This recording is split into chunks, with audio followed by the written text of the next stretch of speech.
تو ان کو دیکھے گا سیدھے کرتے ہوئے، تو ان کو دیکھے گا یبتغون فضلا من اللہ ورضوانا، اللہ کا فضل، اس کی رضا تلاش کرتے ہوئے، سیماہم فی وجوہہم من اثر السجود، تو دیکھے گا کہ اللہ کو سیدھے کر کر کے ان کے ماتھے پر، ان کی پیشانیوں پر نشان پڑ گئے۔ اللہ نے یہ صفات بیان کی اپنے نبی کے صحابہ کی، اس لیے تو پاک پیغمبر نے فرمایا صحابی کا نجوم، میرے صحابہ تو ستاروں کی مانند ہیں۔ جو صحابی کا مقام ہے کائنات میں وہ کسی کا بھی نہیں ہے، نبی کے بعد سب سے بلند مقام صحابہ کا ہے، اور صحابہ میں سب سے بلند ابو بکر صدیق کا، پھر حضرت عمر فاروق رضی اللہ عنہ، پھر عثمان غنی رضی اللہ عنہ، پھر علی المرتضی شیر خدا کا، پھر باقی صحابہ کا مقام۔ درجے دیے اللہ نے، درجے دیے اللہ کے رسول نے، جن کو قرآن میں اللہ نے فرمایا اولئک هم الفائزون، یہ کامیاب لوگ ہیں، جن کو قرآن میں اللہ نے کہا اولئک هم الراشدون،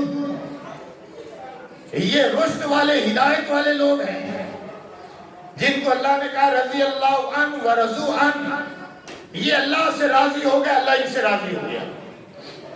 قیامت کی گھڑی میں جب نبی پاک صلی اللہ علیہ وسلم سب سے پہلے حساب کے لیے جناب ابو بکر صدیق کو اللہ کے دربار میں پیش کریں گے تو اللہ کی طرف سے آواز آئے گی السلام علیکم یا ابو بکر، اللہ سلام کہیں گے ابو بکر، یہ میرے نبی نے بتایا۔ حضور فرمائیں گے یا اللہ یہ تیرا بندہ حاضر ہے، اب اس کا حساب لے لے، بندہ میں نے پیش کیا، حساب لینا تیرا کام ہے۔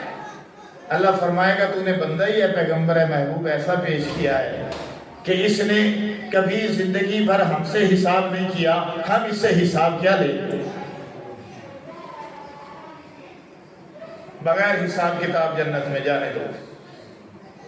جس نے ہم سے کبھی حساب نہ کیا ہم ان سے کیوں حساب کریں؟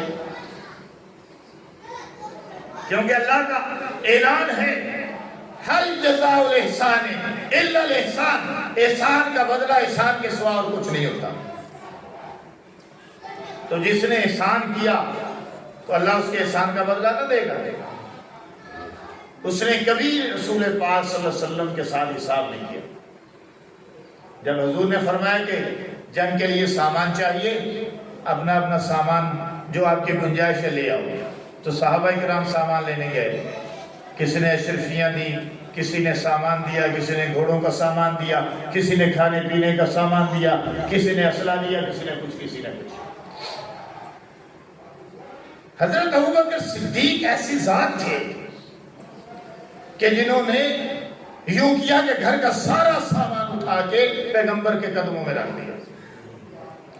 اب وہ سامان اتنا زیادہ نہیں تھا لیکن گھر کا سارا سامان تھا، اس سے بہت زیادہ تو حضرت عثمان نے دیا تھا، لیکن وہ گھر کا سارا سامان نہیں تھا۔ اخلاص اس میں ہے زیادہ، جو نظر آ رہا ہے کہ کسی نے چوتھائی حصہ دیا، کسی نے آدھا حصہ دیا، لیکن ابو بکر صدیق تھے کہ جنہوں نے سارا سامان ہی لا کے پیغمبر کے قدموں میں ڈھیر کر دیا۔ کسی نے سنا دیا، کسی نے نصف گھر دیا، مگر عائشہ کے باپ نے دیا تو اس قدر دیا خدا اور رسول کے سوا جو کچھ تھا لا کے دھر دیا۔ تو پھر اللہ کیسے نہ کہے، پھر اللہ ان کی صفات کو کیوں بیان نہ کرے؟ تو یہ انہی کا درہ امتیاز ہے کہ اللہ نے ان کی صفات کو بیان کیا۔ خیر یہ ذیلی بات تھی، ہمارا موضوع یہ نہیں، ہمارا موضوع حضور علیہ السلام کی اطاعت پر چل رہا ہے۔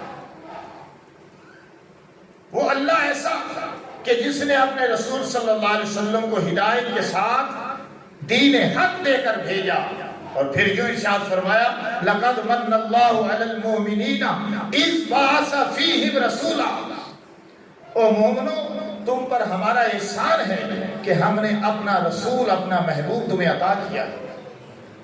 بڑی عجیب بات ہے کہ اللہ نے ساری کائنات کو بنایا لیکن احسان نہیں جتایا۔ اللہ نے 1,24,000 پیغمبروں کو مبعوث فرمایا، احسان نہیں جتایا۔ انسان کے لیے کروڑوں نعمتیں پیدا فرمائی، احسان نہیں جتایا۔ جنت جہنم کا سلسلہ نظام چلایا لیکن احسان نہیں جتایا۔ یعنی زمین و زمن بنائے، احسان نہیں جتایا۔ سورج چاند ستارے بنائے، احسان نہیں جتایا۔ رنگ نور بہاریں بنائی، احسان نہیں جتایا۔ سمندر دریا بنائے، احسان نہیں جتایا۔ پانی بنائے، جھرنے بنائے، چشمے بنائے، احسان نہیں جتایا۔ نباتات بنائے، جمادات بنائی، احسان نہیں جتایا۔ جن و انس کو پیدا کیا، احسان نہیں جتایا۔ لوح کرسی عرش بنایا، احسان نہیں جتایا۔ لیکن جب اپنے پیغمبر کو بھیجنے کی باری آئی، اللہ نے فرمایا لقد من اللہ علی المؤمنین اذ بعث فیہم رسولا، او مومنو ہم نے تم پہ احسان کیا ہے کہ اپنا محبوب تمہیں عطا کیا۔ یہ احسان کس طرح ہوا؟ نعمتیں کروڑوں احسان ہی ہیں اللہ کے، تو نبی پاک کی تشریف آوری کیسے احسان ہوئی؟ وہ اس طرح ہوئی کہ نبی پاک صلی اللہ علیہ وسلم کے آنے سے انسانوں کو نجات ملی، نبی پاک کے آنے سے انسانوں کو رب ملا، نبی پاک کے آنے سے انسانوں کو اللہ کی کتاب ملی، نبی پاک کے آنے سے انسانوں کو رب کا تعارف حاصل ہوا، نبی پاک کے آنے سے انسانوں کو جنت ملی، نبی پاک کے آنے سے انسان جہنم سے دور ہوئے، نبی پاک کے آنے سے شیطان نامراد ہوا، نبی پاک کے آنے سے انسانوں کو انسانیت ملی۔ کنتم علی شفا حفرۃ من النار فانقذکم منہا، تم آگ کے گڑھے کے کنارے پہنچ چکے تھے، ہم نے اپنا محبوب تمہیں عطا کیا، تمہیں جہنم سے بچا لیا۔ اس لیے اللہ نے فرمایا لقد من اللہ علی المؤمنین اذ بعث فیہم رسولا، اور اللہ نے فرمایا الذین یتبعون الرسول النبی الامی، پھر سنو کہ جو اس نبی امی صلی اللہ علیہ وسلم کا اتباع کرے گا۔ اب اللہ نے دوسری طرح بات کی ہے، صرف فضیلت کی بات نہیں بلکہ ترغیب کی بھی ترغیب کی بھی دونوں باتیں کی ہیں، فضائل بھی بیان کیے، مناقب بھی بیان کیے، پھر اللہ نے دھمکایا بھی کہ اگر میرے محبوب کی پیروی نہیں کرو گے تو دنیا میں بھی نامراد، آخرت میں بھی نامراد، پھر تمہیں دونوں جہان دھوئی نہیں ہے، دونوں جہانوں میں کہیں تمہیں ٹھکانہ نہیں ملے گا، یاد رکھنا۔ سنو الذین یتبعون الرسول النبی الامی الذی یجدونہ مکتوبا عندہم فی التوراۃ والانجیل یأمرہم بالمعروف وینہہم عن المنکر ویحل لہم الطیبات ویحرم علیہم الخبائث وَيَضَعُ عَنْهُمْ إِصْرَهُمْ وَالْأَغْلَالَ الَّتِي كَانَتْ عَلَيْهِمْ فَإِذَا آمَنُوا وَعَزَرُوا وَنَصَرُوا وَاتَّبَعُوا النُّورَ الَّذِي أَنزَلَ مَعَهُ أُولَٰئِكَ هُمُ الْمُفْلِحُونَ۔ یہ اب ڈیٹیل میں بات کی، اللہ نے تفصیل سے بات کی۔ جو لوگ ایسے رسول نبی امی صلی اللہ علیہ وسلم کا اتباع کرتے ہیں جن کو وہ لوگ اپنے پاس تورات میں بھی لکھا ہوا پاتے ہیں، انجیل میں بھی لکھا ہوا پاتے ہیں۔ رسول اللہ صلی اللہ علیہ وسلم کے اللہ نے تورات میں بھی بشارتیں دے دی تھی، انجیل میں بھی دے دی تھی، آپ کے صحابہ کا بھی تذکرہ کر دیا تھا، وہ لوگ پہچانتے تھے، جانتے تھے۔ اس لیے اللہ نے فرمایا کہ جن کی بات کی ہم نے تورات میں بھی انجیل میں بھی، جن کی صفت یہ ہے وہ ان کو نیک باتوں کا حکم فرماتے ہیں۔ نبی پاک اب آپ صلی اللہ علیہ وسلم کے منصب کی بات ہو رہی ہے، منصب رسالت کی بات ہو رہی ہے۔ پچھلی آیت میں هو الذی ارسل رسولہ میں یہ بات کہی گئی تھی کہ ہم نے اپنا رسول بھیجا ہدایت کے ساتھ دین حق دے کر۔ اب اس دین حق کی ڈیٹیل بیان ہو رہی ہے، ذرا سنیں۔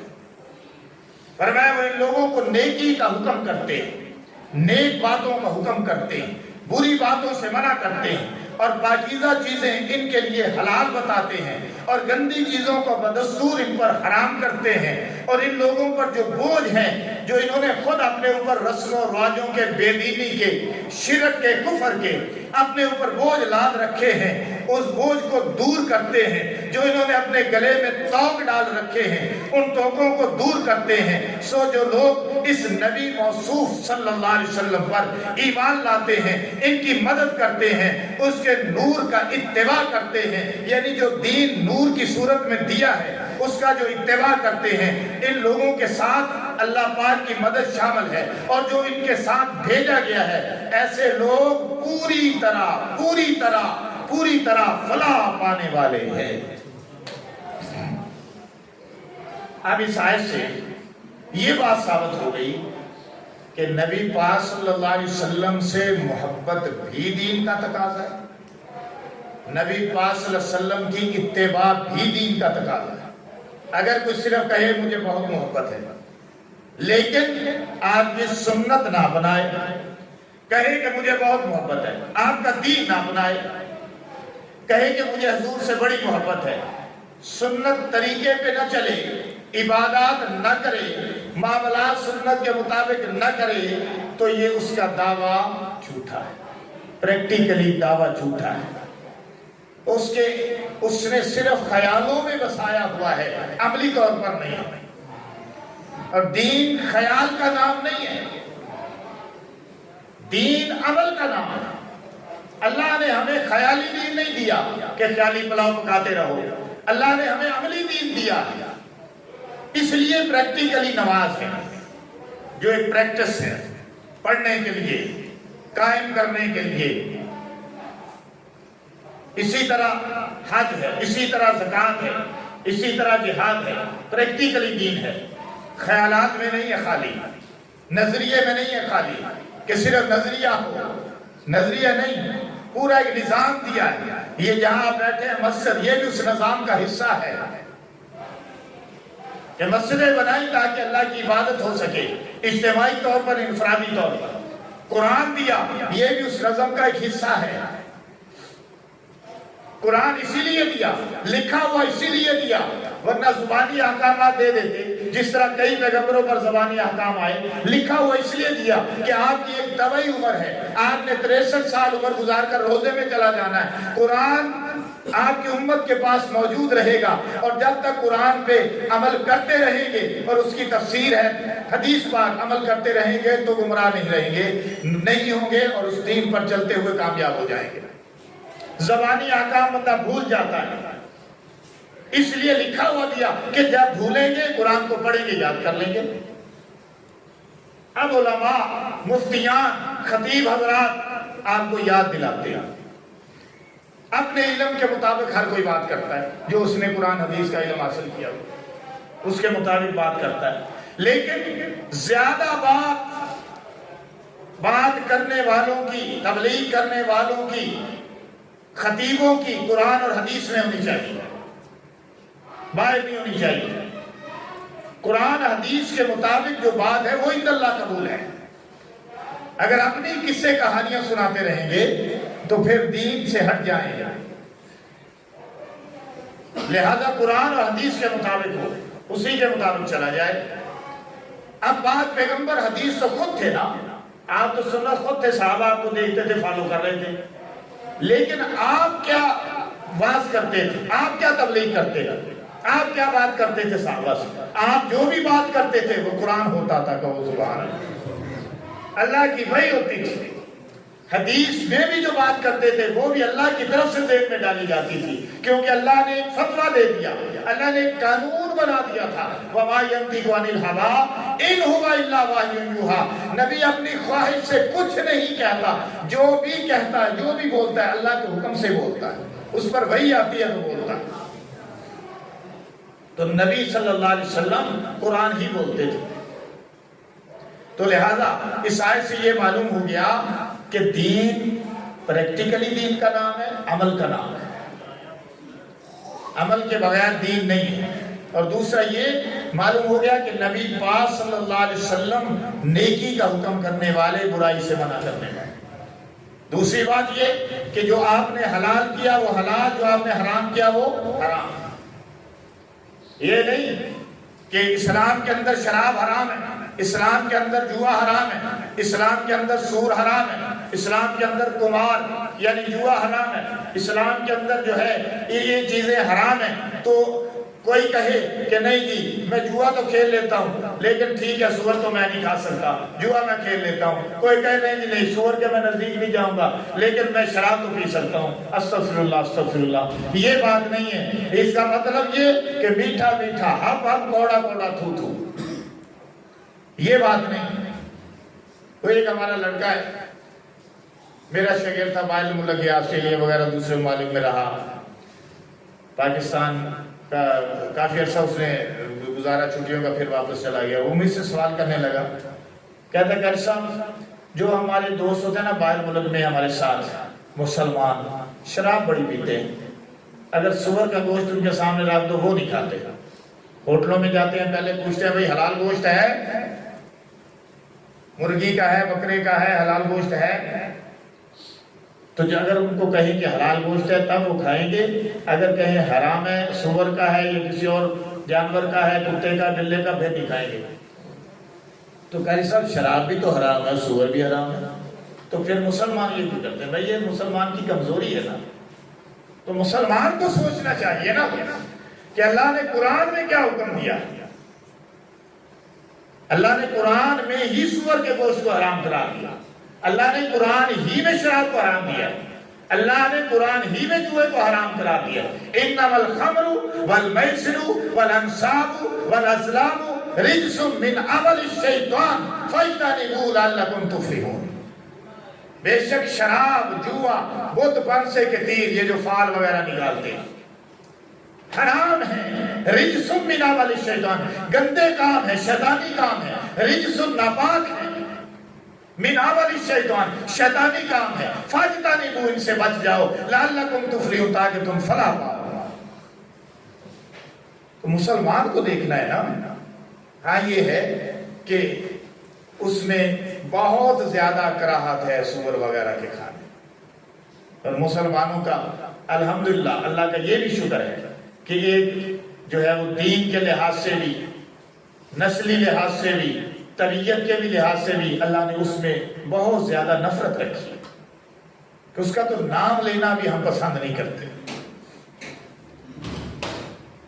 لیکن دوسری چیزیں ہم ان کو فرق لا لیتے ہیں، یہ بھی آرٹیفیشل ہے، یہ جو ہے وہ ہے، یہ اس میں زیادہ نشہ نہیں ہے، فلاں ہے، ٹھیک ہے، ایسی باتیں کر کرا کے، ہاں جی، یا زیادہ عام ہونے کی وجہ سے، یا ایک مشروب ہونے کی وجہ سے، یا اس بہانے میں کہ علاج واسطے پہ جی جائز ہے، پھر ہے استغفر اللہ، کسی صورت میں جائز نہیں ہے۔ حضور صلی اللہ علیہ وسلم کا ارشاد ہے کہ ہر وہ چیز جو کم یا زیادہ نشہ پیدا کرے، جو دماغ کو ڈسٹرب کرے، دماغ کو ہلا کے رکھ دے، ہوش و حواس قائم نہ رہے، تو وہ چیز حرام ہے، چاہے اس کی مقدار تھوڑی ہی ہو۔ لہذا افیم، چرس، ہیروئن، بھنگ اور شراب یہ سب حرام ہیں، یہ سب شیطانی گندے کام ہیں۔ فرمایا اس سے بچ جاؤ۔ اللہ نے کہا، قاری مسلمان صرف کوٹ کر رہے ہیں، فاجتنبوہ، اس کا معنی کسی سے پوچھ لینا، اس کا معنی کیا؟ فاجتنبوہ، اس سے اجتناب کرو، اس سے بچ جاؤ، لعلکم، تاکہ تم تفلحون، کامیاب ہو سکو۔ تو یہ باتیں یاد رکھو اور ان لوگوں کو بھی بتاؤ جو ایسی لت میں پڑے ہوئے۔ اللہ پاک مجھے اور آپ کو عمل کی توفیق عطا فرمائے۔ وآخر دعوانا الحمدللہ۔